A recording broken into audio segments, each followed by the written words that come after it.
기독교 바로 알기 이 시간에는 개신교에는 왜 이렇게 교단이 많고 그 교단이 쓰고 있는 마크는 어떻게 다른지 알아보도록 하겠습니다. 먼저 성도님들의 입장에서 알아야 할 각 교단들의 마크들입니다. 옆에 보시면 대한예수교 장로회 통합, 그리고 대한예수교 장로회 합동, 대한예수교 장로회 고신. 예전에는 이 마크 대신에 먼저 썼던 마크가 있었는데 몇 년 전에 교체 작업을 해서 새롭게 쓰고 있는 고신의 마크입니다. 그리고 기독교 대한 감리회, 기독교 대한 하나님의 성회, 순복음이라고 하죠. 그리고 대한 성공회, 기독교 한국 침례회, 기독교 한국 루터회, 그리고 구세군. 성도님들 입장에서 알아야 할 교단들의 마크들입니다. 그래도 개신교 안에 가장 교인 수나 교세 수가 좀 크고 또 건전한 교단들이라고 건전한 교단이라고 말할 수 있는 교단들입니다. 다시 한번 복습해 보도록 하겠습니다. 대한예수교 장로회 통합, 대한예수교 장로회 합동, 그리고 대한예수교 장로회 고신, 감리회, 기독교 대한 하나님의 성회, 그리고 대한 성공회, 그리고 침례회, 그리고 루터회, 그리고 구세군. 그리고 지난 시간에 했지만 우리가 조심해야 할 이단들이 있고 그 이단들이 쓰고 있는 마크들이 있는데 지난주에 했던 신천지 교단이 쓰고 있는 마크, 그리고 이 통일교가 쓰고 있는 이 통일교 마크, 그리고 JMS가 쓰고 있는 이단들의 마크입니다. 이 마크들을 보시면 가까이 하거나 접근하거나 피해야 될 교단들입니다. 그렇다면 이 한국 교회에 왜 이런 교단들이 많아졌는가입니다.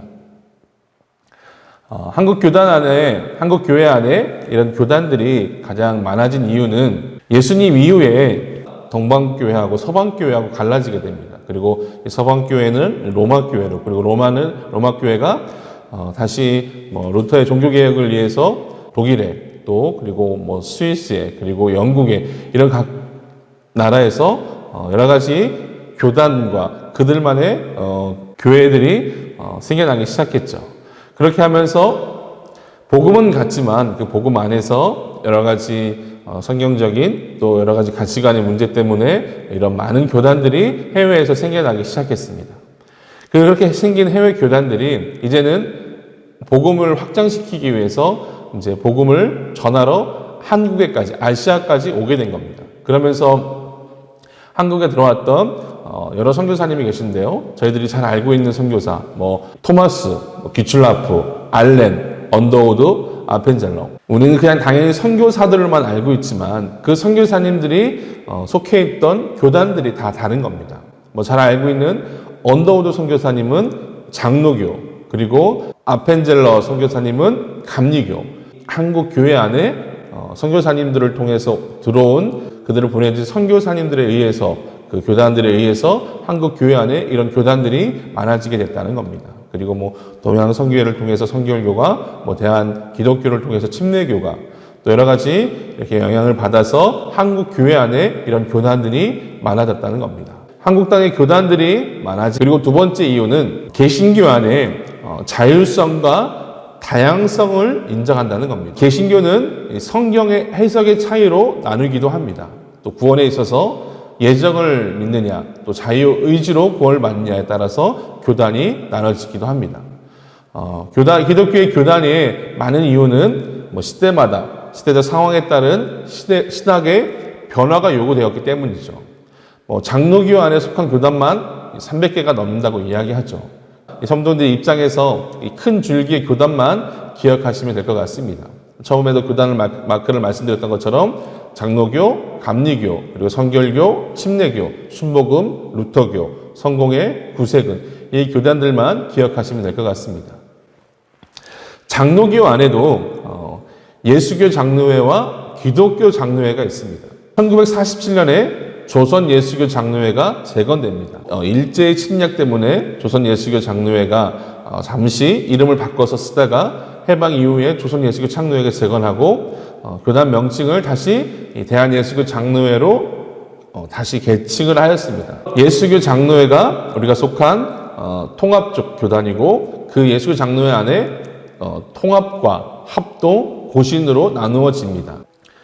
조선신학교 안에 김재준 박사 그리고 그와 함께했던 조선신학교 출신의 목사들에게 안수를 줄 수 없다. 여러 가지 자유주의 신학 입장을 그때는 받아들일 수가 없다라고 하면서 기독교 장로회가 분립해서 나갑니다. 그래서 예수교 장로회와 기독교 장로회로 분립하게 되었죠. 그리고 예수교 장로회 안에 고신이 분립해서 나갔고 여기서 고신은 해방 이후에 신사참배를 반대했던 교인들이 해방 후에 신사참배를 찬성했던 교인들과 함께 신앙생활을 할 수 없다라고 하면서 분립해서 나간 것이 예수교 장로회 고신이 되겠습니다. WCC 세계교회협의회에 찬성하느냐 반대하느냐에 따라서 통합과 합동으로 관련이 되겠습니다. WCC 세계교회협의회 교회의 일치 연합운동이었는데 저희가 속한 통합은 세계교회협의회에 찬성한다. 그래서 통합으로 남게 되었고 세계교회협의회 WCC에 반대한다라고 했던 측은 분립해서 나가면서 합동이 되었습니다. 그래서 예수교 장로회 안에 통합과 합동과 고신 큰 축이 있고요. 예수교 장로회와 기독교 장로회가 이렇게 분립되어졌고 그 안에 합동, 통합, 고신 이런 교단들이 있게 되었다는 겁니다. 한국 장로교회는 우리나라의 개신교의 한 50% 정도가 된다라고 이야기합니다. 다음은 감리교회입니다. 감리교회의 창시자는 존 웨슬리라는 사람입니다. 존 웨슬리의 신앙을 따르는 교단으로 장로교가 장로 제도가 있지만 감리교는 감독 제도라는 것이 있습니다. 감리교, 그래서 감독제가 있어서 감리교라고 이야기합니다. 우리 감리교에 관해서 저희들이 존 웨슬리 그리고 감리교에는 감독 제도가 있다라는 정도만 알아두시면 좋겠습니다. 중랑구 안에 감리교 안에 최대의 교회인 이 금난교회라는 곳이 있다는 것도 알아두시면 좋을 것 같습니다. 그리고 선결교는 예수교 선결교, 기독교 선결교가 있습니다. 그리고 미국에 시작된 나사렛 교단도 이 선결교에 속한다라고 이야기합니다. 그리고 미국은 장로교보다는 침례교가 교세가 큽니다. 침례교가 그런 세례를 주느냐, 침례를 주느냐 정도의 차이만 보시면 될 것 같습니다. 순복음, 기독교 하나님의 성회, 그래서 기하성이라고도 합니다. 이 교단은 미국의 오순절의 영향을 받은 조영기 목사가 만든 교단입니다. 이 교단 안에도 몇 개의 교단이 있는데 순복음은 조영기 목사가 만든 교단이다라고 그렇게 이해하시면 됩니다.